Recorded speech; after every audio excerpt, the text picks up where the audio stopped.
বাংলাদেশের বিভিন্ন জায়গায় ধর্ষণ ও যৌন নিপীড়নের প্রতিবাদে এবং দ্রুততম সময়ের মধ্যে এসব ঘটনার সাথে জড়িতদের শাস্তির দাবিতে ঢাকাসহ 3টি বিশ্ববিদ্যালয়ে মধ্যরাতে বিক্ষোভ করেছেন শিক্ষার্থীরা, যাদের বেশিরভাগই ছিলেন নারী শিক্ষার্থী।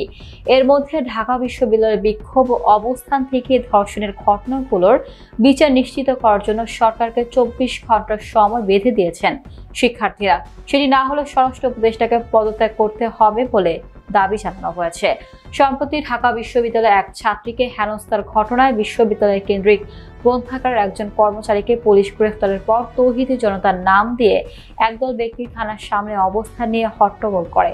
পরে বৃহস্পতিবার ওই ব্যক্তি আদালতে জামিন পান। এই ঘটনার পর ঢাকা বিশ্ববিদ্যালয়ের বিভিন্ন বিভাগের শিক্ষার্থীরা অভিযুক্ত ব্যক্তির শাস্তি দাবি করে বিবৃতি দিয়েছেন।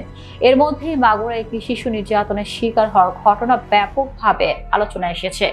ওই শিশুর অবস্থা ক্রিটিক্যাল বলে জানিয়েছে কর্তৃপক্ষ। এমন প্রেক্ষাপটে ধর্ষণের ঘটনাগুলো সুষ্ঠু তদন্ত, নারী নির্যাতনের সাথে জড়িত নিপীড়কদের শাস্তির দাবিতে মধ্যরাতে হল ছেড়ে বেরিয়ে এসে বিক্ষোভ শুরু করেন ছাত্রীরা। পরে তাদের সাথে কয়েকটি হলের ছাত্ররাও যোগ দেন। ঢাকা বিশ্ববিদ্যালয় ছাড়াও একই দাবিতে মিছিল ও সমাবেশ হয়েছে জাহাঙ্গীরনগর ও রাজশাহী বিশ্ববিদ্যালয় ক্যাম্পাসেও।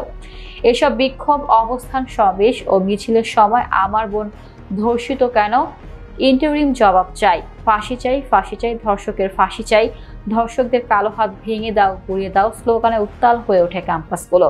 শিক্ষার্থীরা জানিয়েছে, শুরুতে সন্ধ্যায় ঢাকা বিশ্ববিদ্যালয়ের রোকেয়া হলের শিক্ষার্থীরা মশাল মিছিল বের করেন। মিছিলে অংশগ্রহণকারীরা ধর্ষক ও নিপীড়কদের শাস্তির দাবিতে স্লোগান সম্বলিত ব্যানার প্লাকার্ড বহন করেছেন।